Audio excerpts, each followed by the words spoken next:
뒤에 4월 29일 전도 집회를 위한 기도 제목이 있습니다.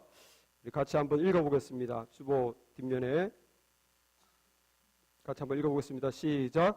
복음을 전하려 할 영혼을 만나게 하소서. 지혜롭고 담대하게 다가가 권하게 하소서. 영혼이 하나님께 돌아가야 하며 그것을 위해 주님이 믿어야 함을 전하게 하소서.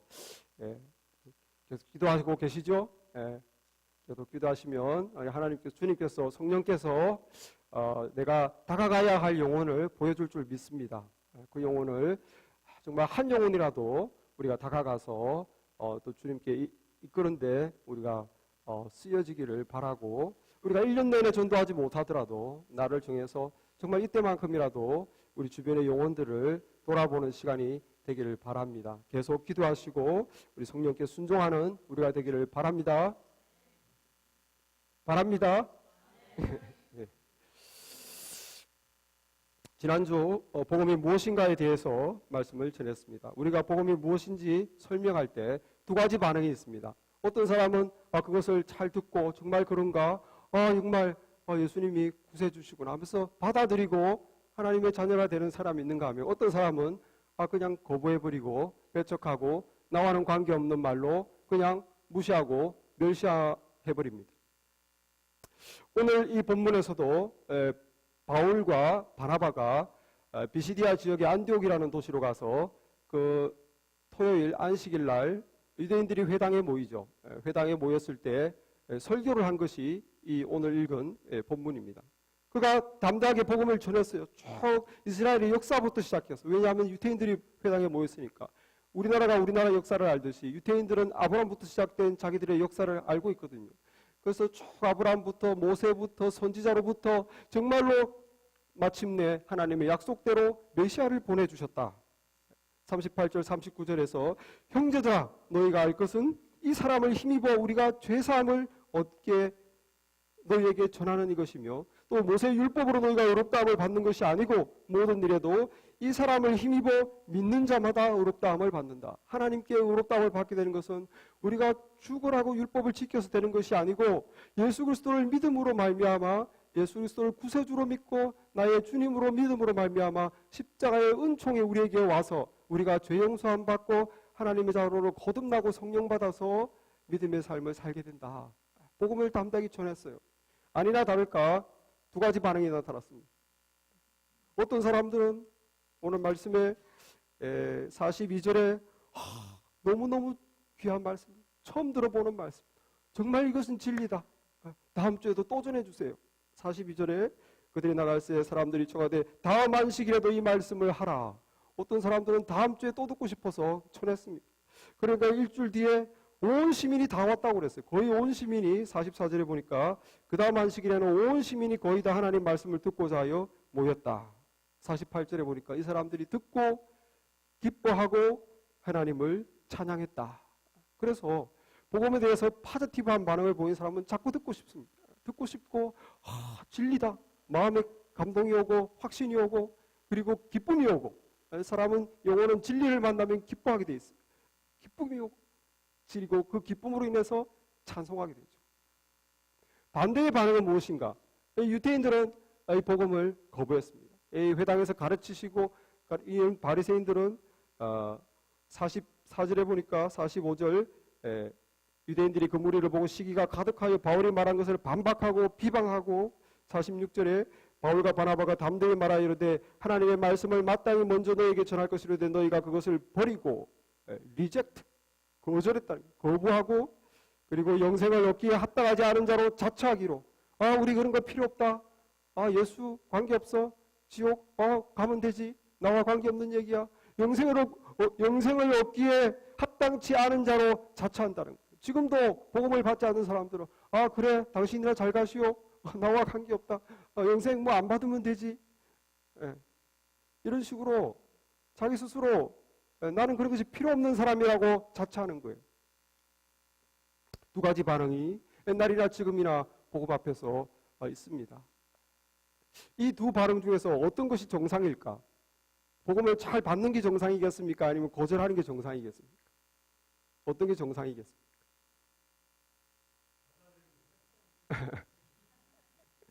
예, 둘 중에 하나죠. 예, 복음을 받아들이는 게 정상입니다. 왜냐하면 증거가 많기 때문에, 너무너무 확실한 증거가 많기 때문에 이것은 보통 정상적인 지능을 가지고 있는 사람이라면 이 복음을 받아들여야 정상이에요. 오늘 말씀에서도 바울이 설교를 끝낼 때 마지막에 하박국 선지자의 경고의 말씀으로 설교를 끝냅니다.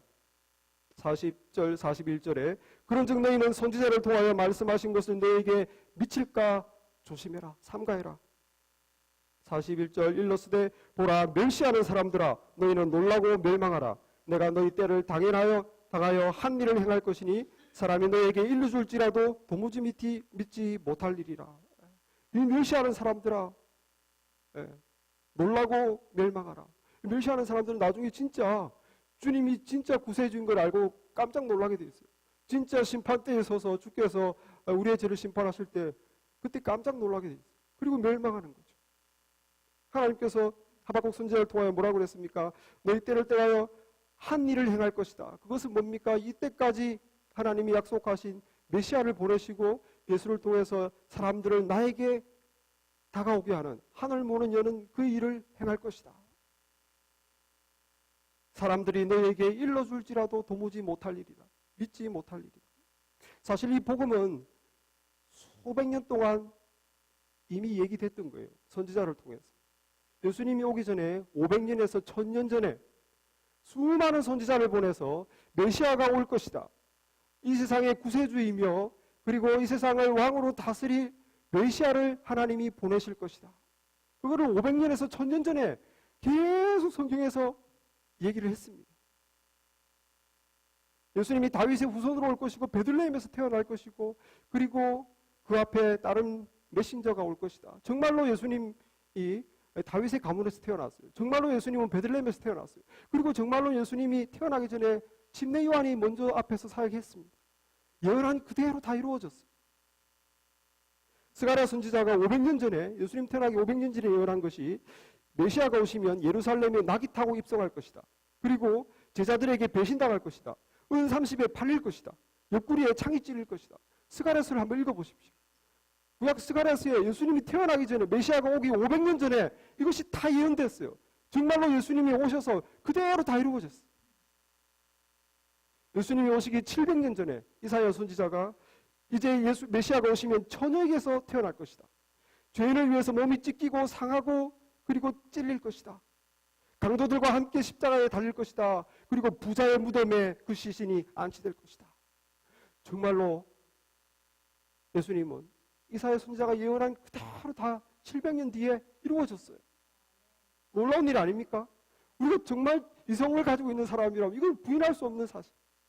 이사야서 53장 5절 9절을 제가 읽어보겠습니다. 그가 찔림은 우리의 허물이 인하며 그가 상함은 우리의 죄악을 인함이라. 그가 징계를 받음으로 우리가 평화를 누리고 그가 채찍에 맞음으로 우리가 나음을 입었도다. 그는 강포를 행치 아니하였고 그 입에 괴사가 없었으나 그 무덤이 악인과 함께 되었으며 그 묘실이 부자와 함께 되었도다. 이게 예수님 오기 700년 전에 쓰여진 글입니다. 어떻게 예수님이 메시아가 아니라고 부인하겠습니까? 그때 십자가를 졌던 사람들은 무덤에다가 묻지 않았습니다. 왜냐하면 돌무덤은 비싸요. 그래서 십자가형을 당한 그런 극악무도한 범죄자들은 들판에다 시체를 버리면 독수리들이나 새들이 와서 시체를 뜯어먹었습니다. 그런데 예수님은 이 말씀에 부자의 무덤에 안치될 것이라고 했는데 정말로 예수님은 십자가를 졌지만 부자 아리마대 요셉 무덤에 안치됐어요. 얼마나 놀라운 기적입니까? 한치 오차도 없이 이 말씀이 몇백 년 전에 예언된 말씀이 그대로 다 이루어졌어요. 다윗은 예수님 오기 1000년 전에 메시아가 십자가에서 죽을 것인데 그 뼈가 꺾이지 않을 것이다. 그리고 시신이 썩지 않고 부활할 것이다. 오늘 읽진 않았지만 35절에 보면 35절에 이렇게 되어 있습니다. 또 다른 시편에 일렀을 때 주의 거룩한 자로 썩음을 당하지 않게 하시리라. 이 다윗이 예수님 오기 1000년 전에 한 말이에요. 주의 거룩한 자가 썩지 않을 것이다. 그때 당시에 십자가를 진 이 죄수들은 내려서 혹시라도 살아서 도망갈까 봐 다리뼈를 부러뜨렸어요. 이미 죽었는데 또 다리뼈를 한 번 더 부러뜨렸어요. 그런데 예수님은 다리뼈를 안 부러뜨렸어요. 성경 읽어보시면 로마 장군이 죽었는 줄 알고 그냥 내버려 뒀다고. 어떻게 예수님에게만 예외적으로 그렇게 됐습니까? 어떻게 예수님만 예외적으로 부자의 무덤에 들어갔습니까? 그것은 하나님의 예언의 말씀을 이루기 위함이에요. 이분이 메시아다라는 것을 사람들로 하여금 알게 하기 위함입니다. 그래서 오늘 말씀에도 보면 29절에 보십시오. 성경에 그를 가리켜 기록한 말씀을 다 응하게 한 것이다. 그때 이 성경은 뭐냐면 예언서를 말하는 거예요. 예언서에 앞으로 메시아에 대해서 한 말들을 다 이루어지게 하려고 이런 것들이 다 일어났다는 거예요. 그러니까 여러분, 메시아에 대한 예언자들의 이 예언이 100개가 넘는데, 그리고 암시까지 하면 400개가 넘어요. 이것이 예수님에게 정확하게 모든 일생부터 죽을 때까지 다 이루어놨는데 이것을 안 믿을 수 있습니까? 믿어야 정상이죠. 그런데 말씀에 사람들이 너희에게 일러줄지라도, 예언자들이 선지자들이 이렇게 일러줄지라도 도무지 믿지 못할 일이, 그래도 끝까지 안 믿는다니까. 여러분, 선지자들만 증인들이 아니라 목격자가 있어요. 목격자. 진짜로 이루어진 것을 목격한 누굽니까? 예수님의 제자들이 목격자입니다. 3년을 따라다니면서 정말 어떤 기적을 일으키는지, 어떻게 가르치는지, 그 인격이 어떤지 직접 목격하고, 예수님이 죽은 예수님이 다시 부활한 걸 직접 목격했어요. 아이 위트니스. 이 목격한 사람들이 믿어라 믿어라 하는데도 안 믿는다는 거예요. 내가 직접 봤다고 목숨을 걸고 복음을 전하는데도 안 믿는다는 거예요. 얼마나 이상한 일입니까? 믿어야 정상인데 안 믿는다는 거예요. 여러분, 우리가 전도할 때 아무리 증거를 제시한다고 믿을 것 같습니까? 안 믿습니다. 사람들이 믿음을 가진 건 증거를 보고 믿는 게 아니에요. 영적인 것은 영적으로라야 분별한다고 그랬어요. 영적으로 하나님을 떠나 생명이 없는 자에게 영적인 진리를 아무리 설명해봐야, 아무리 증거를 갖다 대봐야 믿을 수가 없습니다. 영적인 생명이 없기 때문에. 그리고 사탄이 그걸 안 믿게끔 막 방해하는 거예요. 사탄이 우는 사자와 같이 믿는 자도 삼키려고 하는데 안 믿는 자를 뺏기겠습니까? 절대로 하나님에게 나라에 못 가게 하죠. 그래서 오늘 이 유대인들도, 이 반박한 유대인들도 오늘 말씀 45절에 보시면 그들이 왜 복음을 반박하고 거부하고 내가 그런 거 필요 없다고 자처했는가? 마음에 시기심이 일어났어요. 45절에 유대인들은 그 무리를 보고 시기가 가득하여 바울이 말한 것을 반박하고 비방하거든. 우리가 복음을 전했을 때 이 사람들이 안 받는 사람들은 말씀을 열심히 살펴보고 정말 이거는 못 믿겠다, 이런 사람은 없어요. 거의 없어요. 왜 이분들이 복음을 안 받는가? 결국은 사탄이 그 마음을 움직이는 것입니다. 이 유대인들이 복음을 안 받았을 때 그 바울의 말씀을 잘 살펴보고 그렇게 하지 않았어요. 잘 생각해보고 그게 아니라 사탄이 유대인들 마음에 시기심을 불어넣은 거예요. 왜냐하면 유대인들이 회당에서 설교할 때는 몇 명 안 왔는데 딴 동네에서 온 이상한 사람이 설교하니까 막 사람들이 막 몰려들고 박수치고 하거든요. 그리고 일주일 뒤에는 온 시민이 다 와서 하니까 이 유대인들이 시기심이 발동합니다. 아니 저 사람이 누군데 우리보다 더 사람들을, 그렇게 해서 그 마음으로 거부한 것입니다. 오늘날도 사람들이 복음을 열심히 듣고 진짜 그런가 안 그런가, 베레아 사람들처럼, 베레아 사람들은 신사라서 이 복음이 참인지 아닌지 열심히 살펴봤다고 그랬대요. 그리고 수많은 사람들이 믿었다고 그랬는데 그런 사람은 별로 없어요. 다 사탄이 우리 마음속에 야 믿어봐야 너만 불편해, 예수 믿으면 너 죄 못 짓잖아, 지금대로 편하게 살아, 우리 마음을 움직이는 거죠. 야 하나님이 어디 있어? 예수를 어떻게 믿냐? 하나님도 없는데. 아예 처음부터 마음을 닫아버리는 거예요. 이거를 따져보고 알아보려고 하는 게 아니라 사탄이 처음부터 우리 마음을 닫아버립니다. 재미없어. 예수 믿으면 인생 재미없어져. 이렇게 우리 마음을 닫아버리기 때문에 안 듣는 것입니다. 여러분, 성경에 보면 하나님이 계시다는 증거가 너무 분명하다고 되어 있어요. 정말 우리가 이성을 가지고 양심껏 살펴보면 하나님에 대하여, 복음에 대하여 안 받을 수가 없습니다. 왜냐하면 하나님이 창조했기 때문에 이 창조 세계에는 하나님이 계시다라는 증거가 너무너무 많이 있어요. 그래서 로마서 1장 20절에도 창세로부터 그의 보이지 아니하는 것들 그의 영원하신 능력과 신성이 그 만드신 만물에 분명히 보여 알게 되나니 그러므로 저희가 핑계치 못할지니라. 우리가 요즘 많은 사람들이 암에 걸려 참 고생하고 죽기도 하는데 사실 여기에 계신 분 모두 다 암세포를 가지고 있어요. 저와 여러분이 다 암세포가 있어요. 그런데 왜 우리가 암에 걸려서 고생하지 않는가? 하나님께서 인간 몸에 면역 체계를 심으셨어요. 면역 체계, 백혈구, 엔티세포가, 내추럴 킬링. 그래서 외부의 바이러스가 들어왔을 때 우리 단백질 구조하고 다르면 우리 몸에 백혈구나 엔티세포가 가가지고 우리하고 다르잖아. 우리 가족이 아니잖아. 그래서 죽여버려요. 바이러스뿐만 아니라 우리 몸속의 기형세포, 그게 암세포죠. 우리 몸속에서 기형이 된 돌연변이, 이 암세포도 단백질 구조가 우리하고 다르잖아. 그래서 백혈구나 엔티세포가 달려들어서 죽여버려요. 그렇기 때문에 우리가 하나님께서 우리 인간 몸에 그런 면역체계, 엔티세포라 이런 군사들을 우리 몸에 심어줬기 때문에 우리가 온갖 바이러스 속에 살아도 안 죽는 것입니다. 얼마나 대단합니까? 어떻게 죽이는가? 우리하고 모양이 다르잖아. 침을 택 뱉어요. 그래서 침이라기보다는 하여튼 독한 물질을 뱉습니다. 그러면은 바이러스나 암세포 표피에 구멍이 뚫리죠.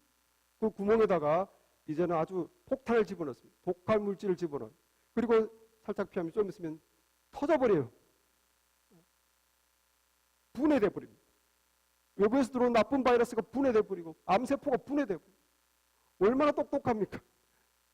군인이에요. 군인. 엔티세포는. 그래서 별 이름이 내추럴 킬링 세포. 우리 몸속에는 아주 그냥 자연적으로 외부의 적에 대해서 암세포 기형에 대해서 이상하게 생겼다, 의심난다, 적이다 싶으면 구멍을 뚫어가 폭탄을 심고 폭발시키는 그런 녀석이 우리 몸에 있다는 거예요. 이게 저절로 되겠습니까? 하나님 없는 똑똑한 교수라는 사람, 하나님 없는 무신론자들은 우리 인간은 저 먼지로부터 물질로부터 무슨 원시 기체로부터 오랜 세월이 이렇게 진화되었다. 저절로. 말이 되는 소리입니까? 어떻게 이렇게 똑똑한 몸이 저절로 진화됩니까? 먼지로부터. 이 엔티세포는 우리가 스트레스 받으면 숫자가 작아져요. 숫자가 작아지면 싸울 군사가 작아지니까 그거 암세포에 지는 거죠.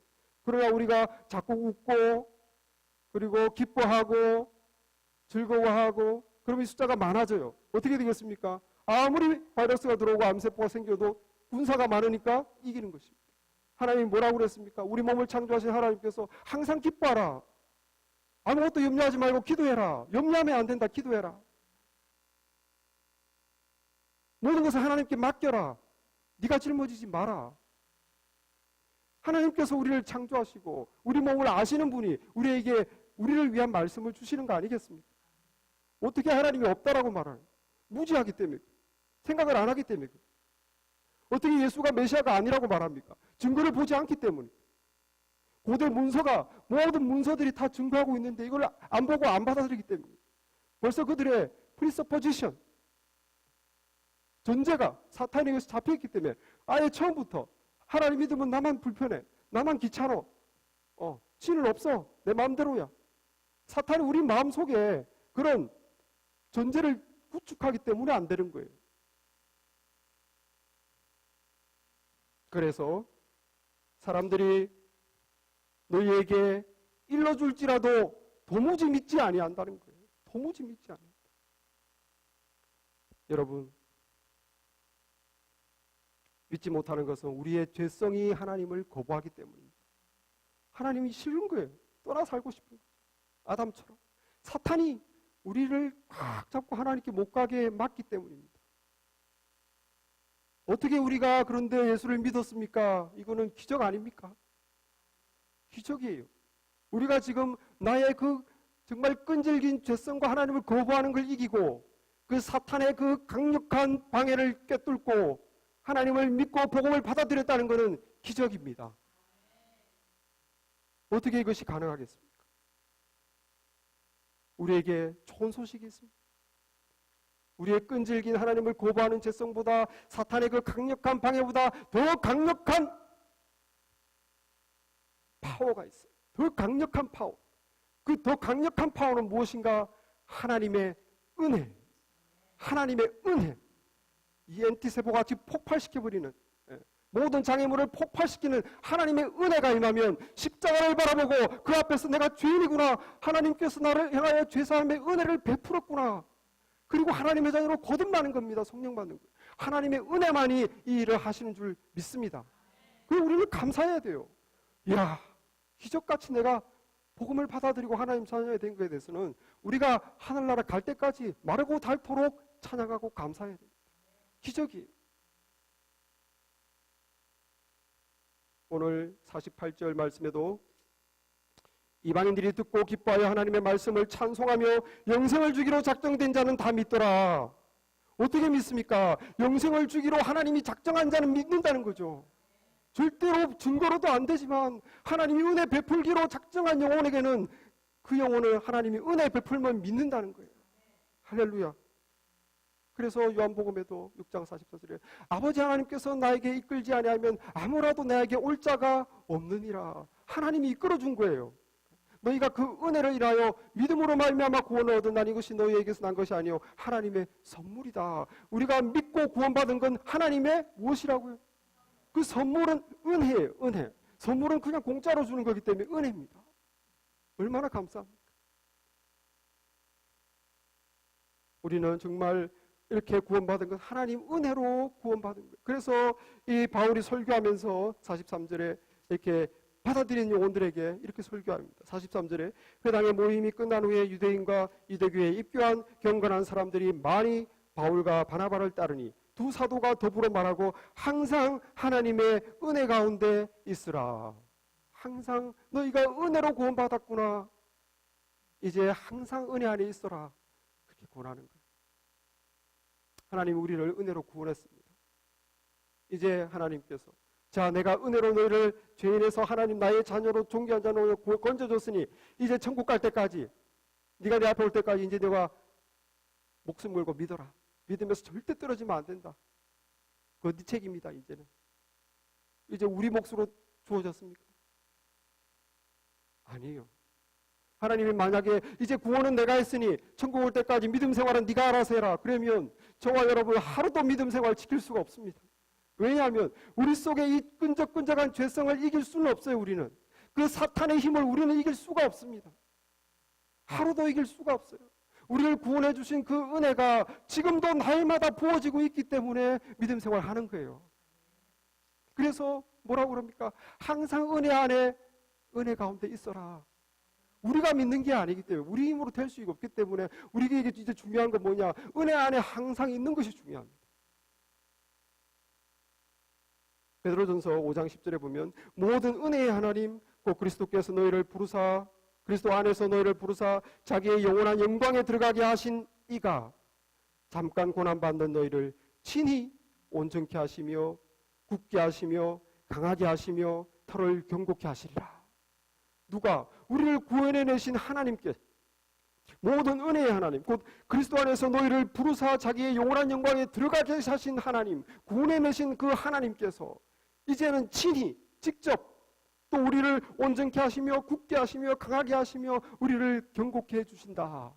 하나님의 은혜로 우리 믿음을 붙잡아 주신다. 언제까지? 하나님의 영광에 들어갈 때까지. 할렐루야. 얼마나 감사합니까? 아까 찬양에서 우리의 싸움은 하나님이 하나님이 싸워주시는 우리의 것이 아니다. 우리가 싸우면 날마다 지죠. 우리는 은혜 속에 있어야 됩니다. 그래서 베드로도 바울도 디모데에게 내 아들아 네가 그리스도 예수 안에 있는 은혜 속에서 강하고 우리 스스로는 강할 수 없지만 은혜 속에서 강하고 우리는 은혜 안에 있으면 강한 군사가 되는 거예요. 강한 예수님의 제자가 되는 거예요. 오늘 말씀에서도 항상 하나님의 은혜 가운데 있으라. 우리가 어떻게 은혜 가운데 있을 수 있는가? 어떻게 해야 하나님의 은혜 가운데 있을 수 있는가? 그것만 되면 다 이루어진 거예요. 하나님의 은혜를 이길 수 있는 힘은 없어요.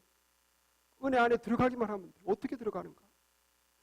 우리가 중동 국가에 보면 이 중동 국가들이 정말 8, 90%가 사막인데 가진 거라고는 사막밖에 없는데도 큰 소리 빵빵 칩니다.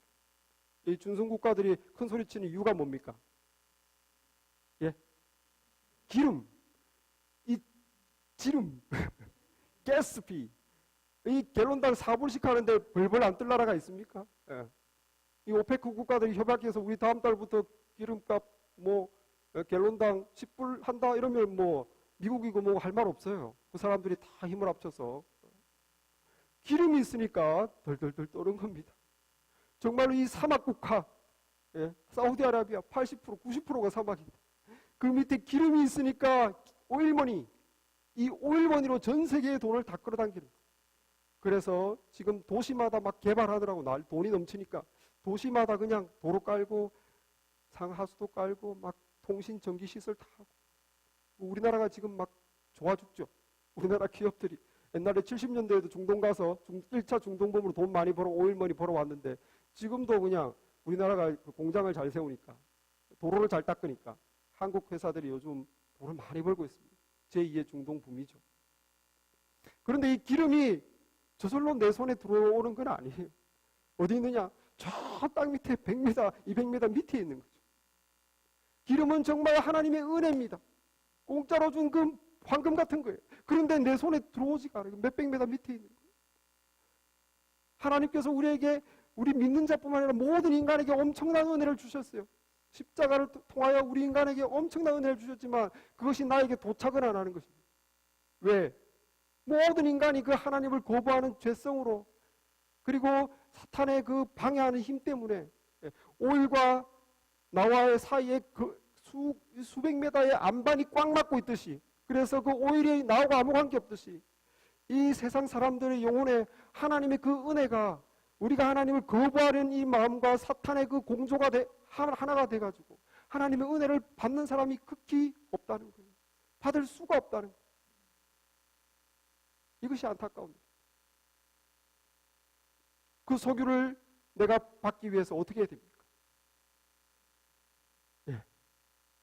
뚫어야 되죠. 구멍을 내고 뚫어야 돼. 파이프를 꼭꼭 빨아당겨야 됩니다. 마찬가지. 하나님의 은혜를 받기 위해서는 하나님과 내가 연결된 파이프를 꼽고 하나님의 은혜를 받아야 됩니다. 하나님께서 우리에게 은혜 받을 수 있는 파이프를 주셨음을 믿으시기 바랍니다. 그래서 하나님의 은혜를 받을 수 있도록 교회에 당신의 자녀에게 파이프를 주셨어요. 우리는 그 파이프를 꼽고 은혜를 받아 당기면 되는 것입니다. 그 은혜의 파이프가 무엇입니까? 기도입니다. 기도의 파이프. 기도의 파이프. 기도를 통해서 하나님의 자녀는 은혜를 받습니다. 히브리서 4장 16절에 그러므로 우리가 긍휼하심을 받고 때를 따라 돕는 은혜를 얻기 위하여 은혜의 보좌 앞에 담대히 나아갈 것이니라. 여러분, 문제 있는 사람 있습니까? 도움이 필요한 사람 있습니까? 도우시는 은혜의 보좌 앞에 담대히 기도함으로 나아가시기 바랍니다. 하나님이 도와주십니다. 믿음이 없으니까 기도를 안 하는 거예요. 기도를 하면 하나님의 능력을 경험하는데 믿음이 없으니까 기도해봐야 뭐 하느냐고 은혜를 경험하지 못하는 거죠. 그러나 정말로 내 영혼이 기도하고 내 기도가 하늘에 상달되어 응답될 때는 하나님의 은혜를 맛보는 거예요. 아, 진짜 하나님이 응답하시는구나. 아, 진짜 하나님이 워킹 하시는구나. 진짜 하나님이 listen to 하시는구나. 하나님이 살아계시는구나. 하나님이 나를 사랑하시는구나.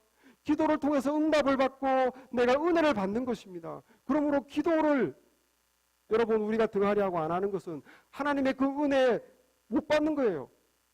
하나님의 은혜의 파이프, 기도의 파이프를 주셨는데 그걸 꼽고 은혜를 받아야 되는데 기도를 안 하면 하나님을 만날 수가 없습니다.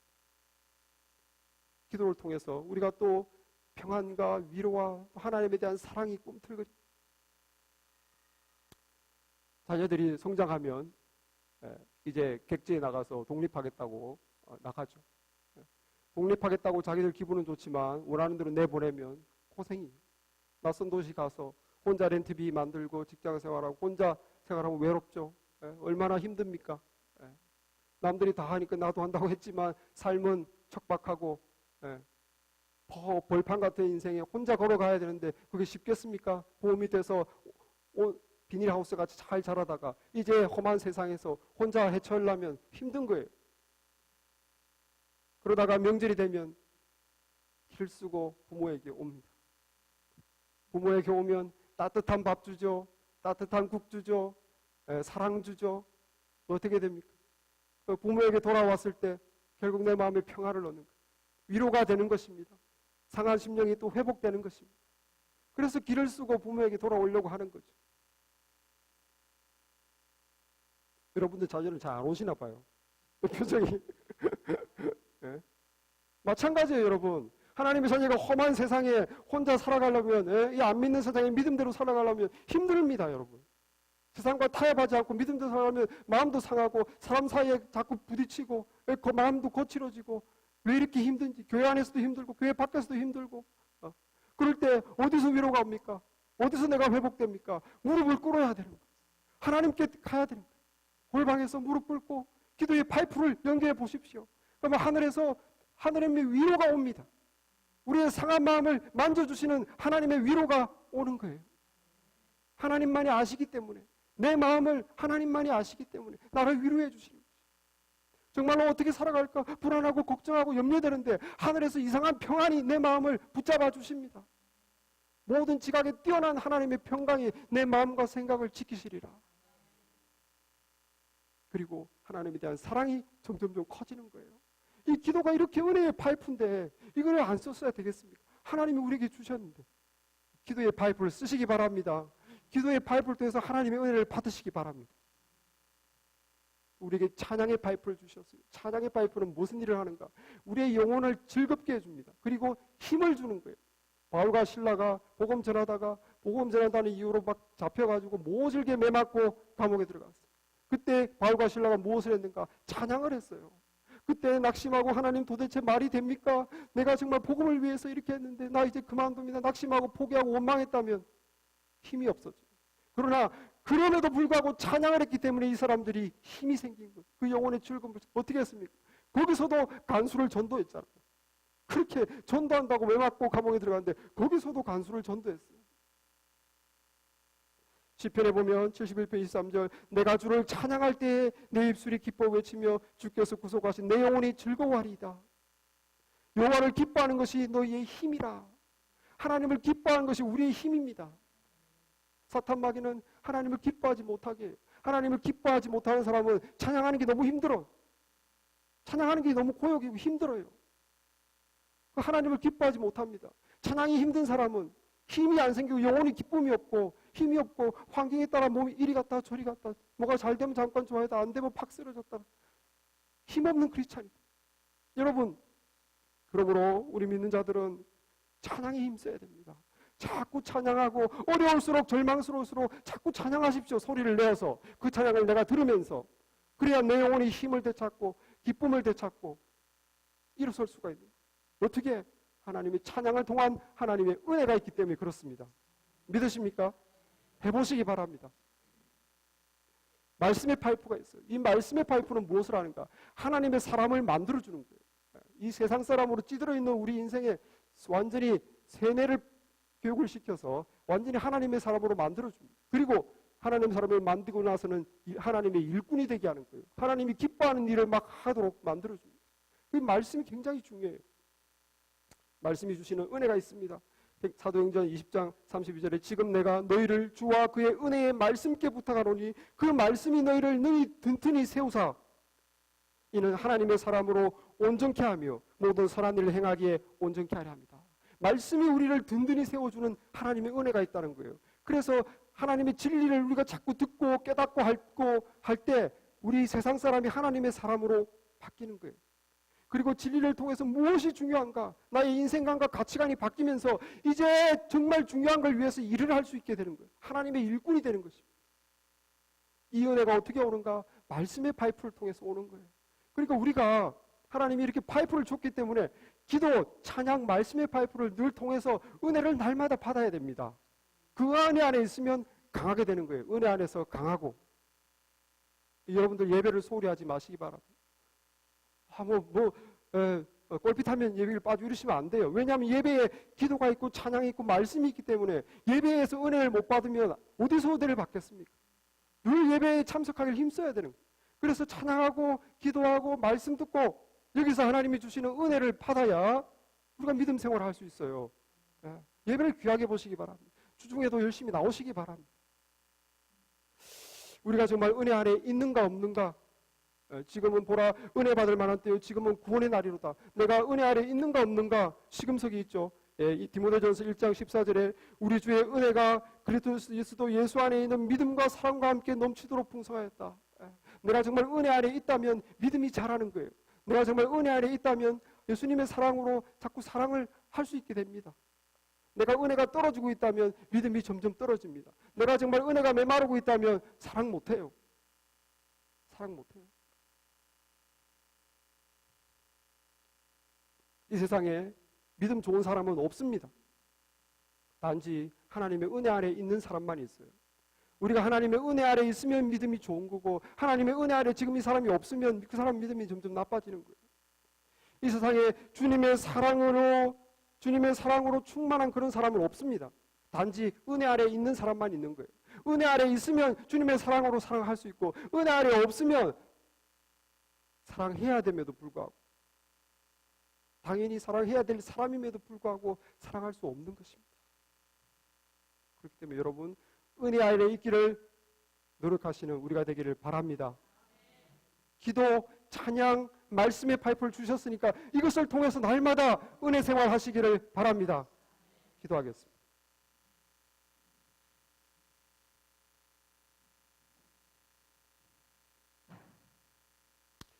은혜의 주님, 우리를 구원하여 주시고 믿음의 삶을 살게 하여 주시니 감사합니다.